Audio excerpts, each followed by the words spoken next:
We're going to be talking about India during the age of imperialism. Here are your goals.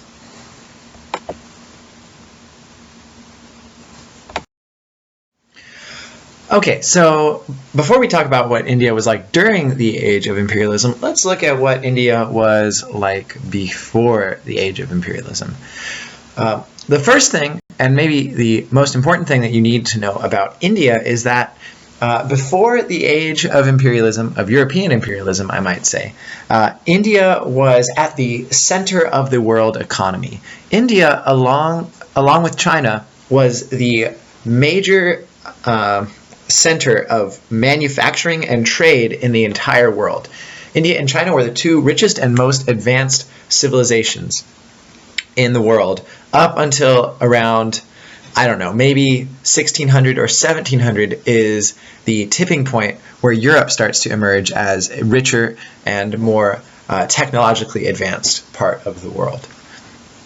And two of the main things that were at the center of the Indian economy for a long time was the manufacture of fine cotton cloth, and also the production and trade of valuable spices. So these two commodities, along with a lot of other stuff, made India extremely rich. India also possessed a very advanced culture that was, for quite a long time, more technologically advanced than Europe. They possessed advanced mathematics and, in fact, invented the decimal system and the concept of zero, both of which are central to modern mathematics today. They had advanced architectural techniques, as you can see from this picture of the Taj Mahal here, constructed in the 1600s. And they also had advanced military technology and, in fact, developed gunpowder for military use before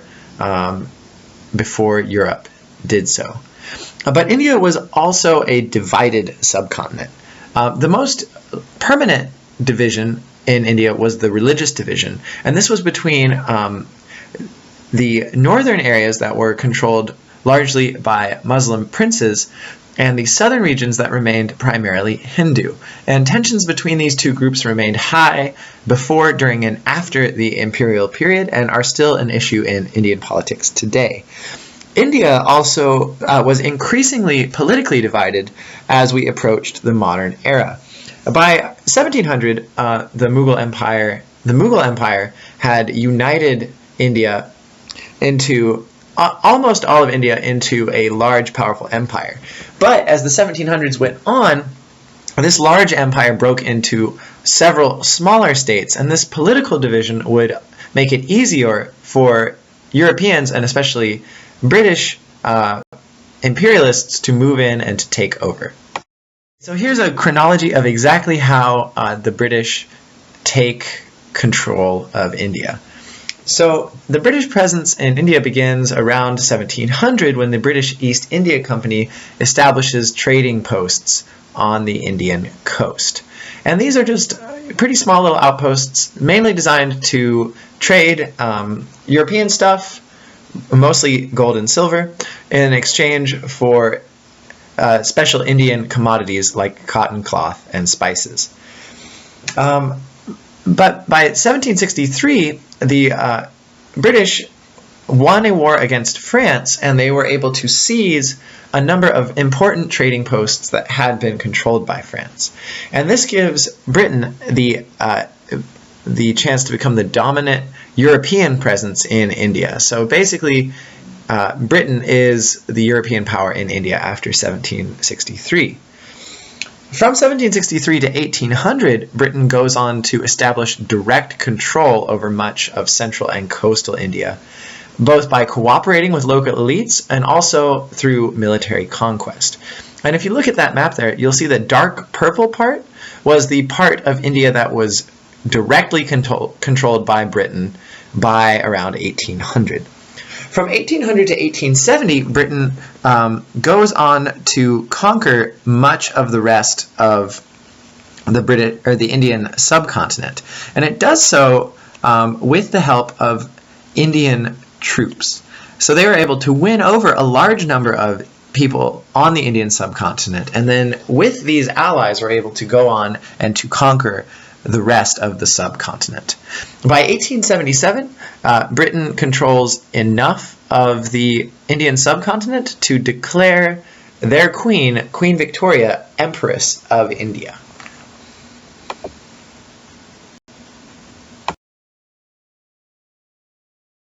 So now let's look at Britain and India. What was the relationship like between Britain and India? Well, first of all, let's take a moment to look at just how tiny Britain is and how giant India is. First of all, you could fit 19 Britons into India, just in terms of territory. So India is 19 times as big as Britain. Population also tells a similar story. The population of Britain around 1900 was 46 million people. In contrast, the population of India around 1900 was 250 million.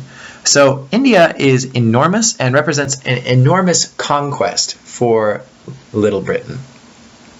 India goes on to become the economic heart of the British Empire, and it becomes so important economically for a number of reasons. First of all, India is able to supply a number of vital raw materials to Britain.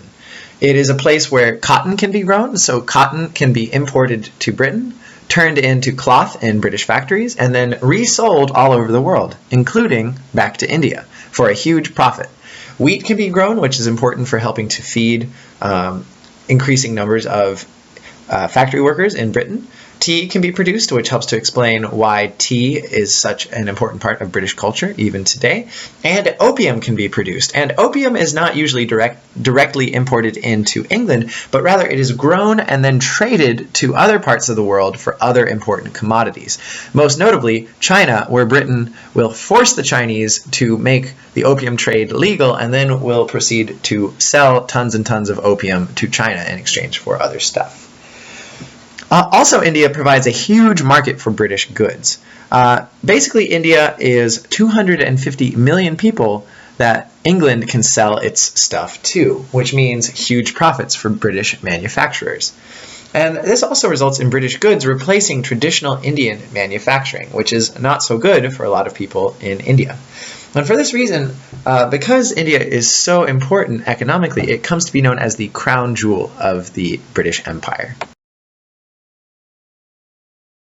One thing that shows just how important India became to Britain was the construction of the Suez Canal in 1869.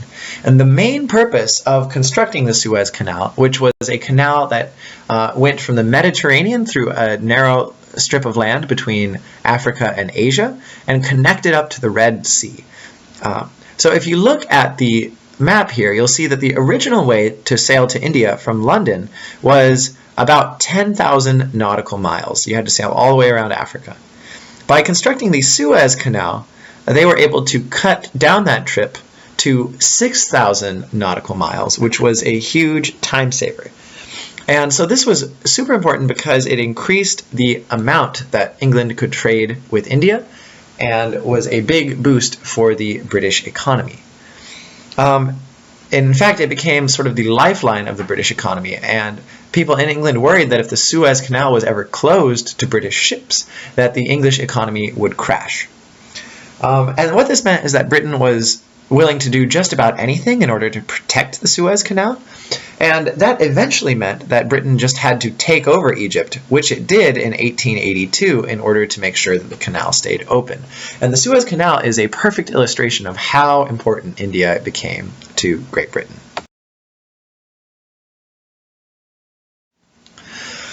British rule in India was kind of complicated, and it's important to look at the various aspects of British rule to understand what sort of impact Britain had there.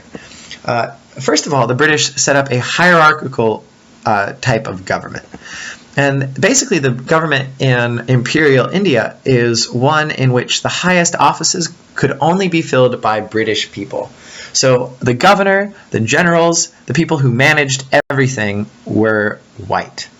But the lower positions in the government, clerks and office workers, And also in the army, that is the soldiers, were usually Indian. So this is a society where the people who are in charge and get all the good positions are mostly British, and all the people occupying the lower positions of society were Indian. And was thus clearly quite unfair and not really a good deal for the Indians. And Britain's economic relationship to India was similarly complicated. There were some good sides to this. For example, Britain invested millions and millions of pounds in India, building railroads, schools, government offices, and printing shops, and other important things as well, and thus kind of helped to bring India into the modern era by constructing industrial age infrastructure in India. But there were also a lot of negative aspects of the British economic relationship to India. For example, traditional Indian manufacturers, people who made cotton cloth, for example, were driven out of business, and India became more or less entirely dependent on agriculture, that is, growing stuff to sell to Great Britain. Also, the British imposed heavy taxes on the Indian population and used these taxes to pay for the expensive government that they set up there. And so there were some Indians who benefited from this situation, but the majority of Indians suffered under British rule, and they worked as poor farmers supplying raw materials to export to Great Britain. Of course, such an unfair system would naturally result in tension and conflict. And the most important military uprising against the British occurred in 1857, and it is called sometimes the Rebellion of 1857. Other times it's known as India's First War for Independence. And what the name difference means is whether you recognize this rebellion as legitimate or as a treasonous act. So what happened in this rebellion is that Indian soldiers who were paid and employed by the East India Company revolted and were able to take control of large parts of southern India. This rebellion was eventually crushed, however, and the rebels were dealt with very harshly. As you can see in that picture there, 2 rebel soldiers are being hung for treason by the British Empire. So they do not recognize the validity of this rebellion and view those who participated in it as treasonous. Another important thing that leads to tension and conflict in Britain is the introduction of British ideas. And this is quite interesting because the British ideas developed in the Enlightenment directly contradict what Britain is doing in India. And this happens because many wealthy Indians actually were educated in British schools, some of them in England. And they bring back to India news of revolutionary ideas. And the most important ideas that they bring back are ideas of nationalism and the ideas of representative government. And both of these ideas will go on to be really important later on when India tries once again to gain its independence.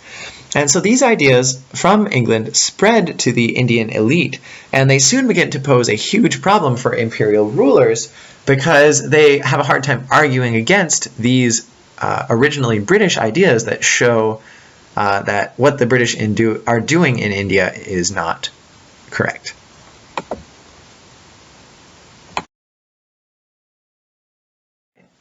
Here are your goals again. Thanks for listening. See you tomorrow.